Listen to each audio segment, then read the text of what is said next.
I woke up with a chill again, my head under the blanket and the cold in stark contrast to the warmth under the covers. It took me a long time before I mustered the courage to pull the blanket off my head and look at my bedroom. I knew what I would see there. The same thing I always saw.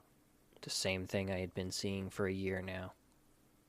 Sure enough, when I pulled off the covers and peered into the darkness, he was there. Cyril. He didn't move to harm me. He didn't speak. Everything was still and silent. He simply stood there, at the end of my bed, watching me with a blank stare. It was still dark. It was early enough in the morning that it was still night. I was exhausted from night after night of this same experience. I pulled the blanket back over my head and tried to go back to sleep. I didn't get another wink, though. I could feel Cyril's cold stare boring into me through the covers. I decided today to start journaling my experiences with Cyril. I need people to know I'm not crazy. I need people to know what happened to me if and when he finally snaps and drags me with him into death. I'm terrified.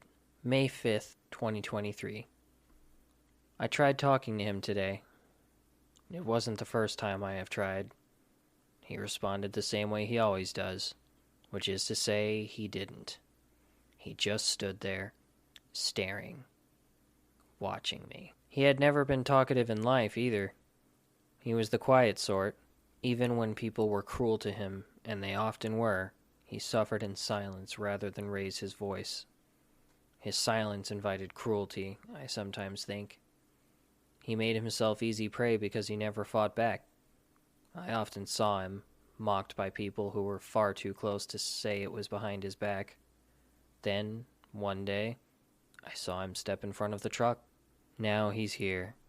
I don't know why people treated him the way they did. I don't know why it's me he's haunting. I never hurt him. Maybe there are others? I hope he doesn't follow me to college. May 17th, 2023. I think people are starting to worry about me. They're noticing I'm not getting enough sleep. They see me spacing out. Only half the time when they think I'm spacing out, it's actually because I've spotted him again, lurking on the periphery of my vision, standing behind someone who's speaking or peering at me from the doorway. Sometimes I wish just one more person could see him. I think everything would be easier to deal with if I wasn't the only one. Most of the time, though, I hold those thoughts at bay. Nobody else deserves this. I don't even deserve this. June 1st, 2023. I should probably be better about updating this journal with regularity, but there really isn't that much to report most of the time. It's always the same thing. Cyril stands there in silence. He watches me. Today, though, I decided to take action. I have always worried that people will think I'm nuts if they catch me, so I've put off trying. But I have to do something, or I'm going to go crazy. I googled a bunch of things that can supposedly ward off spirits. Different plants and objects. I've got a bunch of them stashed in my room now. I've tried discreetly scattering salt in places before, and obviously that did nothing. Hopefully these methods are more effective. June 2nd. Nope. June 17th. I got fired. Fucking Cyril has even cost me my job now. I kept seeing him. I would get distracted when talking to customers or take too long to do things because I was trying to avoid him. My manager thought I was on drugs. I was only working there until August anyway, but it still stings. I haven't told my parents yet. I don't know what to say. July 2nd. My mom sat me down to talk to me today. She asked me if I was doing okay mentally, pointing out my lack of sleep, the spacing out, my getting fired, that I couldn't find other work, and that I'm going out less. I knew people were noticing things. I didn't know it was obvious how bad it had gotten. She asked if it was anxiety about college, or if I was in some sort of trouble. She suggested therapy. I told her that I'm fine and that it's just insomnia. It's not like I can tell her that I'm being haunted by the ghost of a guy I barely knew. A therapist can't help me. Maybe I should try a priest. Not that they wouldn't just assume I'm crazy too. I'm going to talk to a doctor about sleeping pills, though. Hopefully that will keep my parents from worrying. Maybe they'll even help me ignore Cyril and get some sleep. July 21st. July 21st. When nobody else is around, I sometimes talk to him. Not that he ever talks back. It's not that I've gotten used to him exactly, but sometimes it just happens. This is hardly the first time I've gone through one of these phases. I could swear, though, that there's something different in his expression when I talk to him. Something angrier. It's so subtle, but now that it has been this long with him haunting me, I'm almost sure I've seen it. I wonder if I should try it more or less. If he's angry, good. He deserves it at this point. But I'm scared about what he might do if I push it too far. July 28th. I'm all packed. I leave for college in the morning. I suppose it's time to find out if Cyril will follow me to the next state over or if he'll finally leave me alone. I'm not hopeful. There's nowhere I've gone so far where he hasn't made an appearance, looking at me with that unnerving stare that worms its way under my skin. Even when I can't see him, I can feel it. It leaves me with a chill that nothing can warm. I can feel it now. He's not in here with me. I think he's watching from the yard or across the street. I'm scared to check. I don't want to look out that window and see him looking back. July 29th. He came with me. Of course he fucking came with me. He was in the seat next to me in the car for half the drive. He could have reached out and touched me if he wanted. I could have reached out to him. Not that I really could.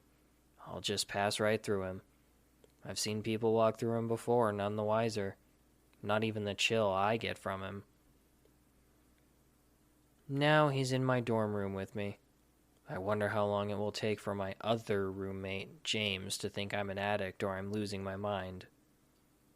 He seems like a pretty chill guy, but not chill enough to not be concerned if I mention the dead guy standing in the corner with us right now. I'm not sure I'll keep writing these entries. If anyone reads this, they'll have enough. I'm not sure I see the point of writing any further. He's never going to leave me. I don't think he's going to kill me anymore either. Not directly. I think he's going to drive me crazy until I step in front of a truck like he did. September 15th. I guess I'm going to start writing again. I don't think I need to chronicle things anymore or whatever. But I need to vent somewhere. Cyril is ruining everything. I'm too tired to focus on classes. I'm too distracted by him to study. Not even my social life is safe. I brought a girl back to my room earlier tonight. She was pretty. She was enthusiastic. I thought maybe it would be a way to let out all of this stress. But I couldn't go through with it. I tried, but Cyril was there, standing next to my bed, watching, staring. I wanted it, but she thought I wasn't interested. She left 10 minutes ago. I'm not sure she'll talk to me again if I try. I'm so angry and frustrated and tired. Why me? September 20th. I woke up during the night last night. I felt that familiar, icy chill. I knew he'd be there, but when I opened my eyes, he was leaning right over me, face to face. He's never done that before. I screamed and backed into the corner. James woke up. He looked scared when he saw me like that. I must have looked crazed. I couldn't even tell him what was wrong. November 3rd. Cyril has pulled the same stunt a few times now, and I always end up screaming. Sometimes I turn my head and suddenly our noses are nearly touching. I don't know why he's waited until now to get worse. I'm terrified of where it goes next. James ended up moving out of our room once he could find somewhere else to go. I kept waking him up or distracting him. I creep him out. He avoids me when we run into each other on campus. I don't know how much more of this I can take. I yelled at him today. I screamed my throat raw. I insulted him. I swore at him. I begged and pleaded for him to just tell me what he wants so I could put him to rest and get on with my life. He didn't respond. Just like always, he just stared at me. I threw things. I broke things. Nothing. He didn't even blink. All I achieved was needing a new laptop and pretty much guaranteeing that they'll kick me out soon. There's no way people didn't hear. I was already bothering people with the screaming every other night. November 12th. I can't help but dwell on yesterday. I can't believe I'm saying this, but I just wish he'd talk to me. If he would just talk to me, this wouldn't be so bad. I could help him with whatever he needs. We could arrange things to be tolerable for both of us. Fuck, at this point, we could even be friends if he wanted. I just want to understand why he's doing this to me. I never did anything bad to him. I never involved myself with him at all. I wasn't one of the assholes. I was on the outskirts of his life, an onlooker at worst. November 30. I'm surprised it took them this long, but they're kicking me out of the dorm. I'm too much of a distraction, apparently. More people telling me I need therapy. Like that will help. If I can't find somewhere else to stay, I'll have to drop out. I'm so done with this. If you won't tell me what you want, then leave me alone. Just leave. October 6th. I couldn't find anywhere. I can't do this anymore. Fuck you, Cyril. October 8th. I've had enough. He wins. I'm going to make this stop. Hello, and welcome to Stories Across Borders. Here we discuss stories told across a range of different mediums books, movies, games, you name it. The only rule is that we can only discuss things in terms of the writing. Anything like acting, animation, or any of that is off limits unless it relates directly to how the story is being told. I'm Daniel Radford, author, silent observer, and also your host, and today I'm joined once more by John Kernan, my frequent co conspirator, and also the voice you just heard reading my short story, The Watcher. That's right, and I have nothing to get off my chest. That short story is, of course, also the subject of today's discussion as we head into our final episode for this cycle on ghost stories. So, I guess as I generally do at the beginning of these episodes where we feature my stories, I'll start things off by talking just a little bit about the story and why I did what I did, and we'll see where we go from there. So, I wanted to do something that was definitely distinctly stylistically different, of course, from the previous two entries, which wasn't super hard because they were both visual media, but it's something that was definitely its own beast in a lot of ways, whilst still tying back to a lot of the things we had previously discussed. I wanted to get back to my horror roots a bit and do something that was still kind of eerie and unnerving and scary, but tragic in its own right, because that kind of highlights both sides of the ghost story spectrum that we've talked about so far. And I definitely wanted to do something that would tie us back into the sort of common through line for the cycle, this idea of ghosts as memory, which is why it's never explicitly confirmed whether our protagonist is actually being haunted by the ghost of Cyril or if it's the ghost of his past, if you will. Yeah, because much like how Cyril was treated in his real life, it doesn't matter whether he's there or not. No, not really. The end result is the same, the effect is the same, And the reason is the same. and the reason is, of course, the same, yes. And I do like that you noted that Cyril's presence ultimately, whether he's really there or not, doesn't change the outcome or the effect, only the origins of the problem. Oh yeah, absolutely. And not to jump ahead too much, but I mean, the part for anybody who's not paying attention where it's explicitly spelled out is when he starts saying things like, "Please just come talk to me. We could even be friends or not. I don't care. Just talk to me." And I'm like, literally as soon as I read that, I'm like, I bet Cyril used to think that, seeing you off in the distance.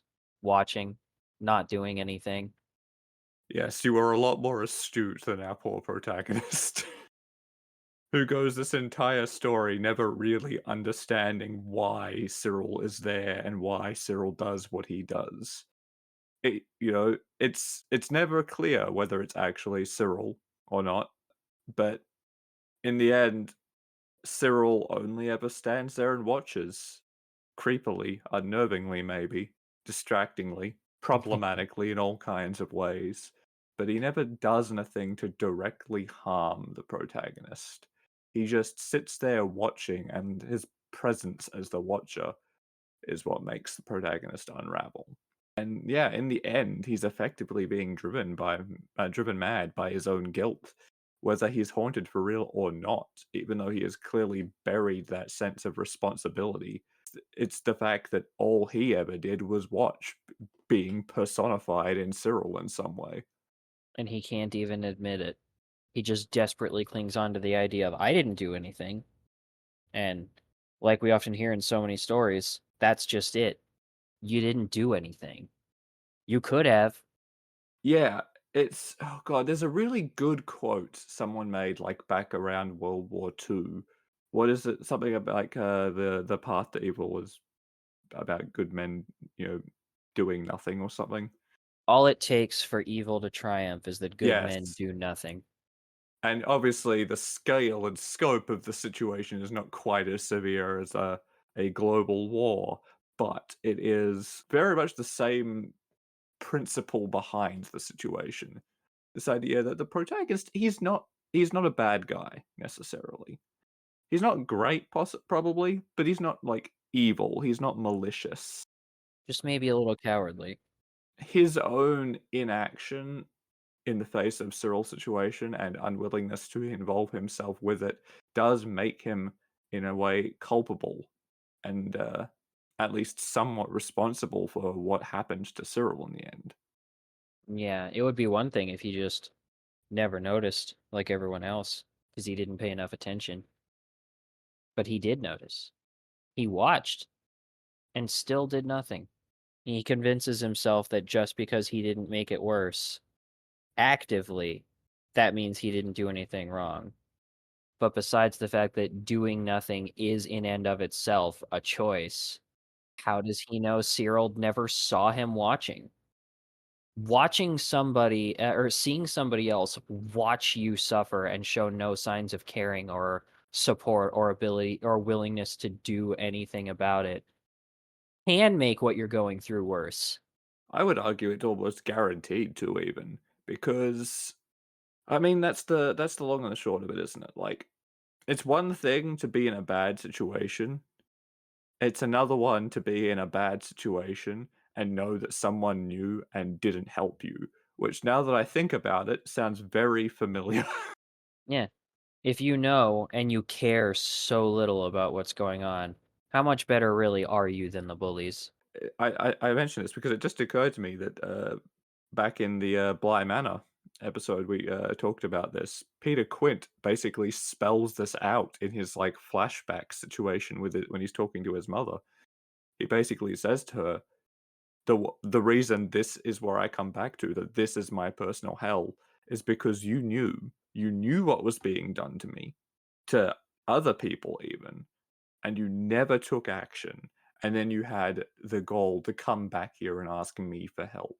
And this is not a dissimilar situation to that. No, not at all.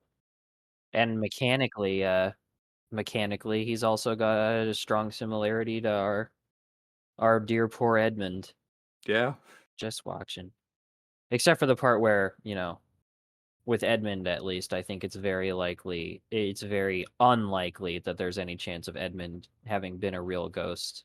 yeah, If only because I'm fairly certain that if that was Edmund, he would have figured himself out at least enough at some point to see how much he was hurting her and leave. I I yeah. I genuinely think even if he had been a ghost at first, he would have just left. It wouldn't have taken her getting past that because, I mean, he had his hangups when he died, I mean, that's kind of I feel like that's how you kinda know it wasn't actually a ghost for her because the solution to the problem wasn't the ghost getting over its problem, it was It her was getting her. over her problem. Whilst with our situation with Cyril and our nameless protagonist, something I'm realizing I do a lot for these stories as nameless protagonists is, that because of the way things end and because of our protagonist's inability to take responsibility for his inaction, we never actually get to find out whether Cyril was a ghost or not, because in the end, it doesn't really matter. And I mean, that's the thing. If this guy could just take responsibility for his part in what happened, and we can make no mistake about it, by not taking action, he played a part in the result. If he had just taken some responsibility for that, it would have likely ended the haunting if Cyril was really there. Yeah, many people can hold on through even a lot of pain and trauma if they feel like they have anything, but if you have something that, like, convinces you that nobody not only is nobody gonna help, but nobody even cares, it really doesn't matter what you're going through, and that's never going to change. It's it's really, really hard to come back from that, and that's the situation for the most part that leads, from what I've seen and what I've experienced, to people making decisions they can't come back from to escape the pain. Yeah, I mean, even if Cyril isn't really there, even if he is just having these like hallucinations because of his buried, lingering guilt and the trauma of watching Cyril die, because it can't be understated that yeah, this guy did watch someone kill themselves, which is not something that people can just deal with easily. Generally, it's takes its toll on you. But regardless of whether Cyril was there or not, if he was able to realize why Cyril was there for him and admit it and start and take that responsibility, take those first steps, it would probably set him on the course to recovery, even if it was in his head and not real. But he could just never take that step. He could never do it. He's too busy trying to shield himself from the acknowledging his own part in the situation. Possibly partly because he was there to witness what happened. Yep, convinced that, convinced that he did nothing wrong and all he needs is for it all to stop. Just like always. Yeah, I mean, because it's so easy to end up in a situation where we are insulating ourselves from with something to protect us from something else, but that insulation ends up being asbestos to the soul. As we all know, asbestos bad. That's why you're not supposed to have it anymore. He's using this idea that I didn't do anything. I didn't do anything. It's not my fault, and he's hiding behind that and wrapping himself around in that to try and protect himself from the reality of his responsibility for the situation. And in doing that, he is actively making things worse. Why are you doing this to me? I wasn't one of your bullies. Just, man, like, it doesn't instantly make the problem and the pain go away, but all it takes for things to start getting better is a simple, I should have done something. Or even sometimes you don't even have to admit you should. At the very least, you have to admit you could have. I could have done something. I'm sorry I didn't. Yeah, like so often this is a very I mean, it obviously in the story there's a ghost maybe involved, but this is a very real situation. It happens every day, all the time, in varying different ways.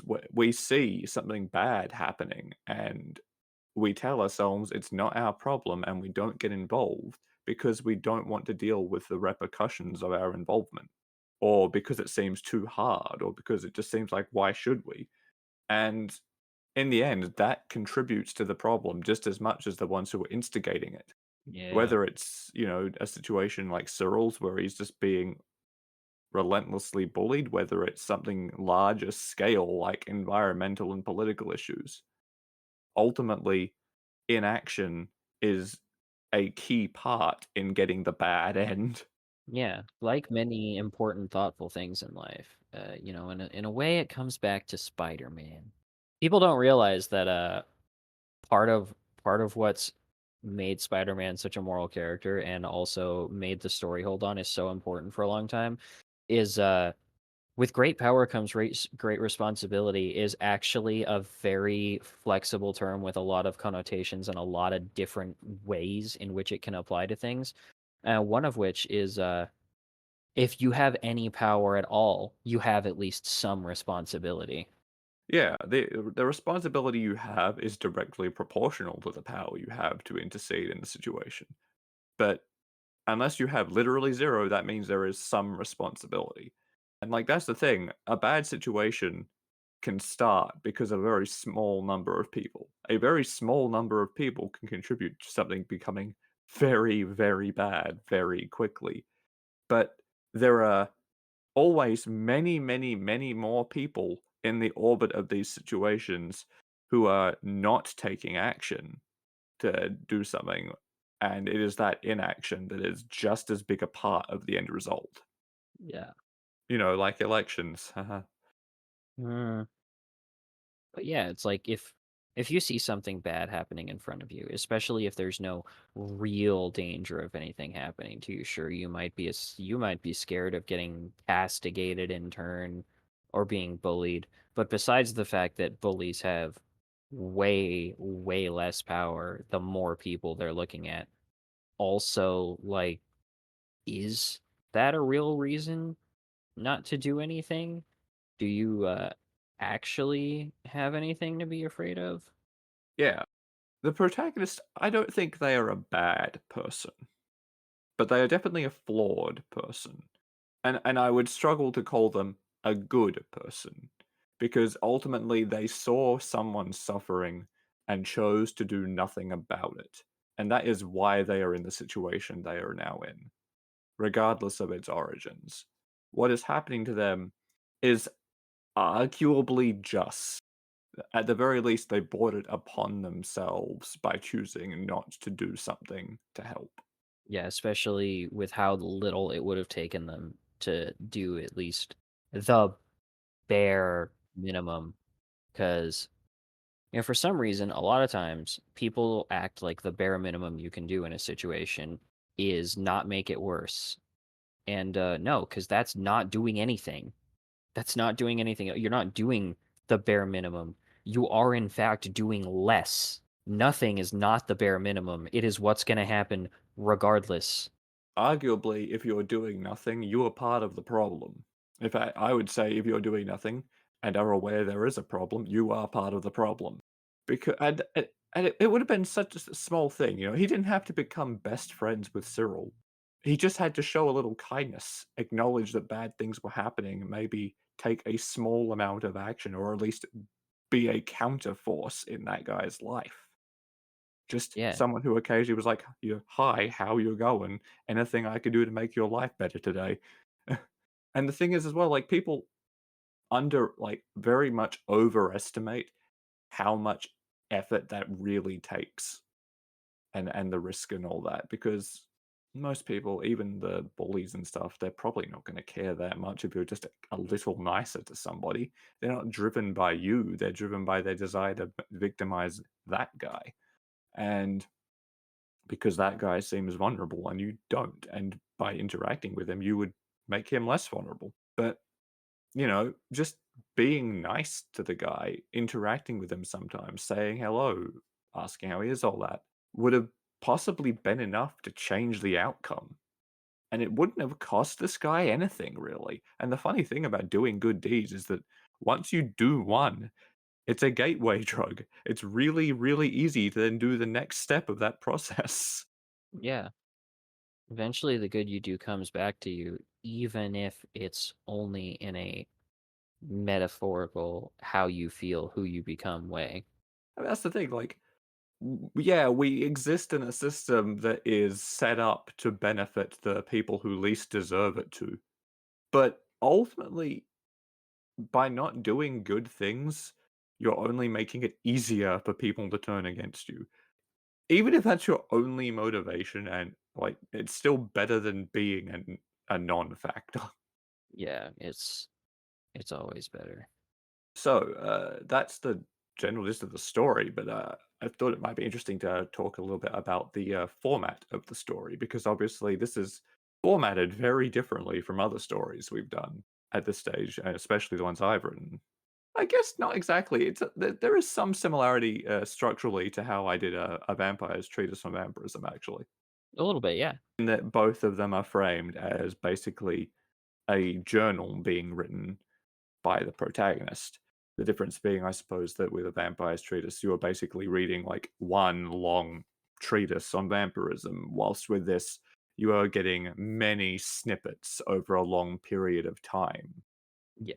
And there was a couple of reasons I did this format. One, the journal format turns the reader into a watcher, capital W, I guess, just like Cyril, and just like the protagonist. It creates this sort of connection there, a sense that you are doing the same thing. It emphasizes this idea that you are simply seeing these events that have already played out happen, and you can do nothing about it but watch. It's why I dated the story in 2023. It's relatively recent. It's fresh. It's more or less the present day, but it's still far enough out of reach because it's in a year that is not happened. So it puts you in, whilst not necessarily to an extent willingly, I guess, because you're choosing to read the story, but it puts you into the same shoes as Cyril, as the protagonist. You are a watcher of these events, and you cannot intervene. I mean, Yeah. partly because they're fiction, but it's about the vibe. And hey, at least unlike our protagonist, you weren't there when Cyril was when Cyril needed help. Yeah, I mean, that's the thing. Like, obviously, there is differences, but I think it's a really good tool and a really understated tool in a writer's arsenal to play on the reader's empathy for these characters, for these people who don't exist, by emphasizing the fact that they are an observer and that they can't do anything to help the situation, to create that sense of helplessness, that they just have to, if they want to enjoy the story, they just have to keep watching these horrible things happen. It's part of why for my Kuden books, I write them in third person because I'm kind of weaponizing that sense of separation. Separation, you gotta have certain degrees of separation, but it's also easy for it to hurt to pull at you. Yeah, absolutely. So that's why I chose the journal format. Also, because it is a good window into the mind and thoughts of the protagonist here. I mean, any first-person story does this, but there's something about it being a journal that makes it very personal in a way for the character. You get the sense that these are their most intimate, private thoughts that they are putting out into the world in this way, tucking away for a later purpose. It really gets you into their head and makes it easy to understand who the person writing is. Yeah, it's very personal. And I think that for a story like this one, that lends itself well to it because it puts you into the headspace of the protagonist, and you start to understand who they are as a person. It paints a very clear picture of why this is happening to them and why they can't get through it. More than simply being told by an outsider that this is happening and why it's happening. It paints a very clear picture of the mental state of the protagonist. It's one of those cases where show don't tell definitely does benefit the story. Yeah, they're trying Protag's trying to do the same thing they always did. Ignore the problem till it goes away. And that's just not, I mean, he does take some measure of action at a couple of points in the story. Unfortunately, none of those actions are anything that is actually going to help because none of those actions involve admitting his own culpability and guilt. That's all it takes. You change everything by admitting it. Yeah, it's not going to fix the problem. It's not going to bring Cyril back, but it will at least start the healing process. But you get the sense that that's the one thing that this guy cannot do. He tries just about anything else. All the stuff he bought after googling, he tries salt. he tries communicating, which is better, but it's not the solution. Yeah. He even played 20 hours of Ghost Watchers back to back. Got real good at Phasmo. But ultimately, the one thing he never does is recognize and acknowledge the part that he himself has played in the situation. He views himself as a victim here and not as part of the cause. And he is a victim, but that doesn't mean he's not part of the cause. You know, if you start a fire, it can still burn you. Yeah, exactly. But he always does this in through the story in like multiple ways, right? He never takes the actions that make him vulnerable in his mind. He never takes the actions that could actually help because he doesn't want to acknowledge his guilt or he doesn't want he a big one is he doesn't want other people to think he's gone crazy. Obviously, seeing a therapist would clear up relatively quickly, is this real or not? Or at least contribute to it. It would possibly help set him on the path to realizing that the solution to this problem either way is to process what happened properly at last, acknowledge his part he played in it, recognize his buried guilt.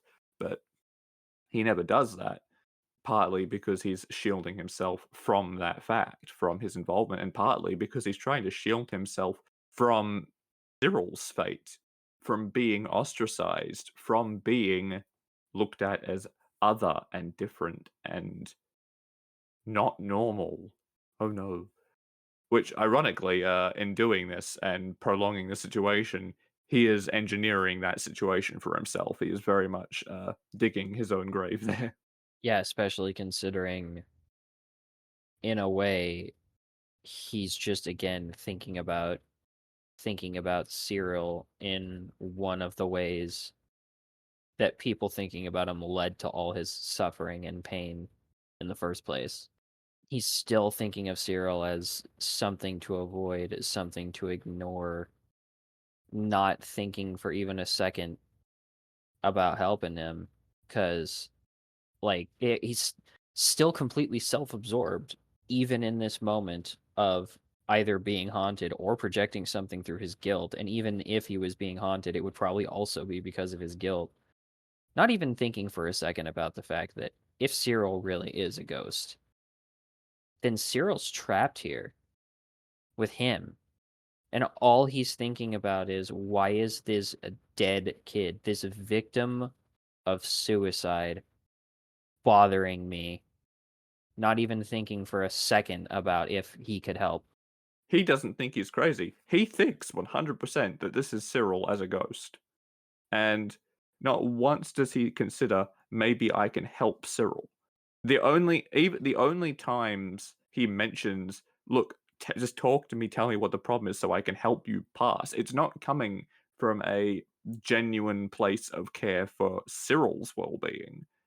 It's because he wants to get rid of him, because he doesn't want to be haunted anymore. It has nothing to do with doing the right thing, and that's probably a big part of why it doesn't change anything. Yeah, he's just sitting there saying, "Leave me alone," which isn't the same thing he did when Cyril was alive, but I mean, metaphorically, it's barely any different. You're right. It is very much in the same ballpark as how he handled Cyril in life. You can infer very easily that being concerned about appearances played a part in his observer status during his school years and his lack of intervention in Cyril's situation. Oh yeah, Because, I mean, you know why. You know why he did it. He didn't want to become one of the ostracized, one of the other. He was a part of the normal, a part of the status quo. He was comfortable there. He was safe there. And he wasn't willing to risk that even a little bit for someone else's sake. and then someone died. Someone died who he could have helped, who he ignored, who he desperately avoided in his self-absorption, even though he also couldn't just completely forget about and ignore it, which almost would have been better than standing and watching. And as a result, he's stuck in the same loop now. He can't ignore and forget about Cyril, and yet he won't admit that it has anything to do with him. He won't admit that it's in his own head. He won't admit or that it could be in his own head. He won't admit that he did anything wrong, and almost the most ridiculous of all, he can't even admit that at least a part of him knows that's not all true and that he really did do something wrong because ghost or not, Cyril wouldn't be there if he felt nothing. But he's running away from, hiding, blocking, ignoring that feeling, just like he did when Cyril was alive. Yeah, and ultimately that is what eats at him and, does drive him crazy, basically. Because because in the end, what you're reading, what you're watching play out is this guy's guilt eating away at him, even if he's not aware of it, and pushing him closer and closer and closer to ending his life the same way Cyril did. And in the end, that's what happens. And I don't want to give the wrong impression by using the word crazy here. People who are suffering are not crazy. People who are depressed are not crazy. Speaking from personal experience. People who commit the unfortunate act of self-harm don't do it because they're crazy either. Like, he Yeah. didn't, but he was driving himself crazy. He had all of the tools there. He was like part of why he's crazy. In fact, God, man, not to meme here, but for anybody who's ever seen or played Far Cry 3 and seen Voss's little "Did I ever tell you the definition of insanity?" speech, like Cyril's falling Cyril is literally, especially if you go by that definition, driving himself crazy because Not one of Cyril, the the interpretations of protagonist. insanity is to do the same thing over and over again and expect different results. Yeah, like the difference between being crazy and driving yourself crazy. A key distinction here. If he's being haunted, there is, or if this is an actual genuine trauma response mental health issue, it's not that is making him crazy.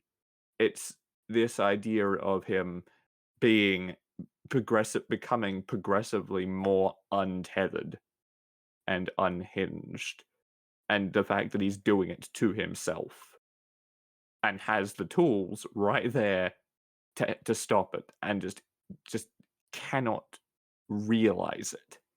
If he could just admit it, he would have so much further to go. He would begin to heal. Yeah, and you can see it playing out, right?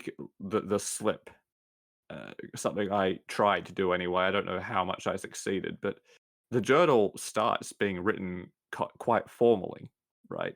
He's displaying a degree of eloquence there. He comes off as a fairly intelligent person, and that honestly only makes his inaction worse in my mind. He's comes off as eloquent, like he has his shit together. It's been going on for a year at the start of the journal, but he's still holding on. And as the journal keeps going, the way he's writing becomes less formal and somewhat sloppier over time. He stops dating his journal entries after a point as much. He stops putting the year, which some of that's possibly just laziness because like it's the next day and it like clearly like obviously it's the same year. But some of that is also just to reflect that the structure is breaking. Yeah, It's very reflective of his mental state, an indication that the grip he has been holding, like that desperate vice grip, is starting to slacken and he's starting to come unraveled. yeah, because anyone will eventually. You can try to be as much of a rock as you want, but eventually the tides and the flowing water will erode even the toughest stone. Yeah, and that's the thing. Cyril, if he is a ghost or whatever, he never directly harms this person, and he never would, both because that's clearly not who Cyril was, and because he doesn't need to. It's not the point. The point is to demonstrate to this person what the effect of just watching can be. Yeah. Cyril's just doing exactly what the protagonist did. Watch. Always, when the protagonist is at his most vulnerable, Cyril is there because that's what the protagonist did to Cyril. It's just it's a very important thing to always keep in mind when analyzing a story like this. I think it's just the it's like poetry; it rhymes. It is. It does. Yeah, I don't know. Like it's funny. Like I like this story, even if I did actually write this one quite hastily because I have not been well at all lately. But I actually do really like this one. I think it does a good job of embodying that through line of memory as haunting because of course this that's what's happening to our protagonist here. I think it highlights how ghost stories can be both tragic and scary sometimes at the same time. Mm. I even injected a little humor in there. I tried anyway. At one point, like one of my favorite entries in the story is June 2nd, where he just writes "Nope" because it just I don't know. It makes me chuckle, so I assume it's funny. I think so. That very much like I'm not someone who keeps journals or anything like that. I generally rely on my own memory, which as we've demonstrated in the previous episode is not necessarily a great idea, but that feels like something I would do. Not gonna lie. Yeah. I could never keep a regular daily journal just for nothing, but that's because that's also the very sort of habitual thing I I struggle with. I My memory, I really hate to say it, but my memory more than half functions on stimulus. It's almost always there. My memories don't just completely disappear, but also apparently a bunch of all of those filing cabinets have those little buttons where the drawer only opens when you press the little metal cube button all the way in, and I don't know, I guess my little office worker dude just has really weak, nubbly little fingers unless something else comes along and hits one of the buttons to pop the cabinet open for him, he can't find anything. He's got to like do a run up and drop kick the button. Yeah, exactly. He knows how to find everything in there just fine, and it is all filed properly, but he needs some help opening that cabinet to look. Look, some look, a lot of people are like that, and I mean, stimulus triggers memory for everybody. It's how the brain works. It's just that for some people, the stimulus is more is a bigger factor. You definitely do not have the worst memory of people I know. Trust me on that one. But yeah, it's for as much as I like the story, there's not really not like it's pretty simple, really. There's not much to add beyond this point, I think. It's very simple, although I have no complaints about that. So I guess before we wrap things up, I'll do what I often do and just open the floor to say if you've any feedback, anything you particularly liked or would want to do differently, or would want me to do differently, I should say, if I were to do this again. Feel free to put that out there. Uh, Not much. I mean, part of it being short and relatively simple is it's very succinct. I think it sets out exactly what it said to, and it does a good job. A shame protagonist couldn't ever just see sense and ended up putting himself in the exact same situation as Cyril, which although he got himself there, it's also a shame that he really was in the same situation as Cyril and that nobody really reached out and tried to help. But then again, he actually did have it slightly better than Cyril. I mean, mom said something. Mom said therapy. You know what? Therapy might not help with ghosts, but it is good for helping with guilt. But you have to be able to admit you're guilty first. I mean, that's the thing that makes it a tragedy, especially like the classical sense of a tragedy, is that his downfall is very much because of his own character flaws. Yep. But yeah, on that note, we can leave that there, I suppose. There's not really much more to add to that. So if you guys are listening to this elsewhere, you can also find these episodes on my website, radfordwrites.com. I also post sort of blog articles there, talk about various things in the creative industries and writing technicalities and all that sort of thing. I post the stories I write for these episodes there, as well as a couple other little things. And you can also buy my books there, which helps me out tremendously because it means I can keep doing this. You can also find John on Twitch and YouTube as Sephir, Sephear, where he streams various games and is funny. Like video games and making people laugh. Sometimes I only do one of those, but I like doing both. So yeah, we'll see you guys next time for our next cycle. Until then, don't be an asshole and don't be a watcher. And Except this, watch yeah, this. watch this. You can watch this. You don't have to say anything. It's okay. We don't mind. We admit that it's our fault you're here, and don't take this the wrong way, but we're proud of it. Goodbye.